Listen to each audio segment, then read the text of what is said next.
How to download the Telegram files by using the IDM.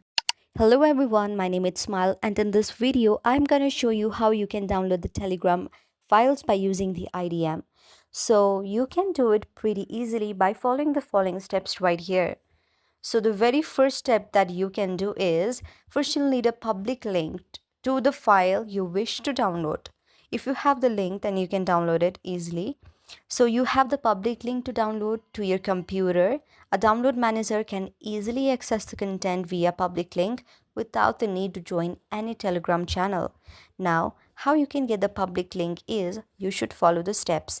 Open Telegram and then you can search for capital HHTG file ZDL bot or link for files bot and pick the first item in the search result. Now activate this bot by pressing start button. Forward the Telegram file from any group or channel to this bot for the fast downloading. Then you will receive a link from the bot. Click on it.